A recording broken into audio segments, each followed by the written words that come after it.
I'm just kind of saying. I was thinking about the idea. You know, I'm a feminist. So sometimes. the idea of like Monday through Thursday, yeah, Friday, Sunday, that boy different. Yeah. Happy wife, happy life, the infamous saying. And I was like, you know what, man, men just need to shut up more. Meaning because, you know, kind of piggyback on a few conversations we had, you know, regarding this topic, the idea of like not meeting a woman where she's at emotionally and when she's charged up and this and that, when she's, you know, it's like end of the day, I thought to myself, like oftentimes I realized I just need to shut up in real time and just process and assess and then evaluate and then later apply. And it's like, I feel sometimes you get caught up in, like I said, the whole forbid thing. I get caught up in like in real time, like, fuck, it's a dumbass idea. It's clearly not gonna work out. Like, why would you, you know, but say, you know what? Okay, let me just kind of process this. I'll get back to you. And I think those type of, let them talk in real time. Let them get their shit off, whether they're angry or not. But let them, they can talk into the ground. Like, that's what you do. But me, I'm a process, and I'm gonna get back. You know, I'm gonna get back to you. I got you. Yo, you know what's funny? Yeah, that ain't gonna work. Because even when you shut up, they're gonna antagonize you more. Unfortunately, right? But I agree. I agree wholeheartedly. But I'm just saying, like, I was thinking about it and processing as you were saying it, because I'm that guy. Like, I'm not going back and forth. Like, I'll process, I'll sit and I'll think. But I felt like it's sometimes, you know, because I felt like they can't live in silence. So, you know, we value peace. So what you're coming up with really could help a man for his own sanity, right? Like, bro, you know what? Just don't even go back and forth with her. Just like let it process. But for them, they got to fill that space with conversation. They got to fill that space with it's something wrong. They got to fill that space with whatever it is that they can fill it with to make themselves still feel connected to you. And it'll be toxic if you get silent in the middle of a debate, in the middle of an argument, and you shut down. You're not really kind of like authorized to do that. Now in reverse, yeah, they could shut down all day and tomorrow, and you kind of got to just fade that. Oh, like, they are authorized. Yeah, like they're mad. But you know, as men, I feel like steering the conversation and landing it will probably do us a little bit more justice. Like not trying to get our point across, but more so trying to land it so that it can be a space can be created in a healthy manner, so they don't think we shutting down as a tactic or a trick or some type of, you know what I mean, game, mind game. Because in reverse, they only can receive it. They only can perceive it the way that they would do it, so they receive it the way they would do it. So they're like, oh, he's shutting down. He must be trying to play a mind game.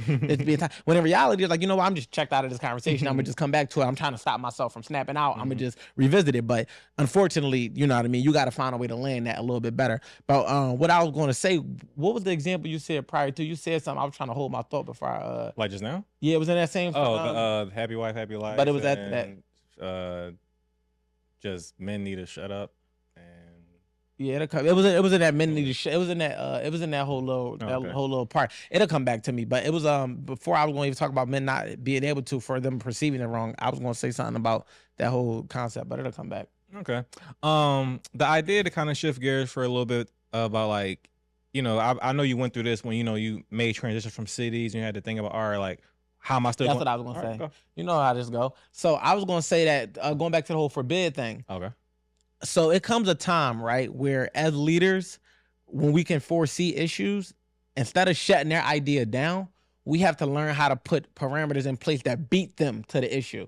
So if you can already foresee it being an issue, instead of saying, shh, that's not going to work, don't do that because I know it's not going to work, I'm going to put insurance policies on the back end of this situation to protect us in the long run. So you can still, A, do it your way, and then B, when it's time for me to clean up, I already was on that shit. So I think that being leaders, that's how we effectively allow for our partners to navigate their ship of being able to freely think ahead without shutting them down, but still beating them to the point of solving a problem. Because I already know that this shit not going to work. So instead of me sitting here trying to tell you don't do it, and then we arguing about me not letting you do what you want to do, when you want to do it, and how you want to do it, and you're a grown woman, you can take care of yourself. My daddy don't tell me what I'm just going to say, okay, babe, go ahead, give it a try. And while you're giving it a try, I'm putting the insurance policy, contingency plan.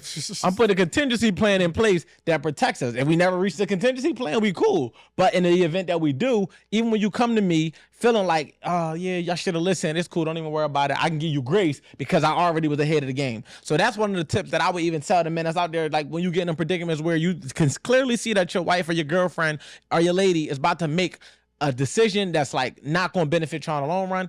If it's something that don't have to be shut down, don't shut it down. Like what this particular case is, taking a shift that's going to create a wedge. All right, you know what? I'm not going to shut it. I know you're not going to sustain that. So what I'm going to do is prepare myself for the unsustainability of it. Because how do you think she's going to do now?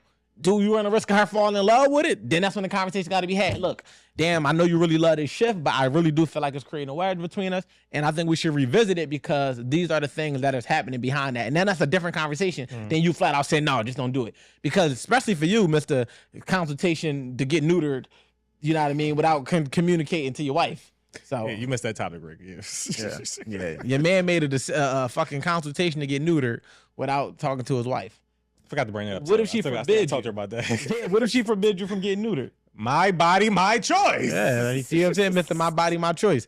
So, you know, and that, you know what's funny? The audience don't even know because that episode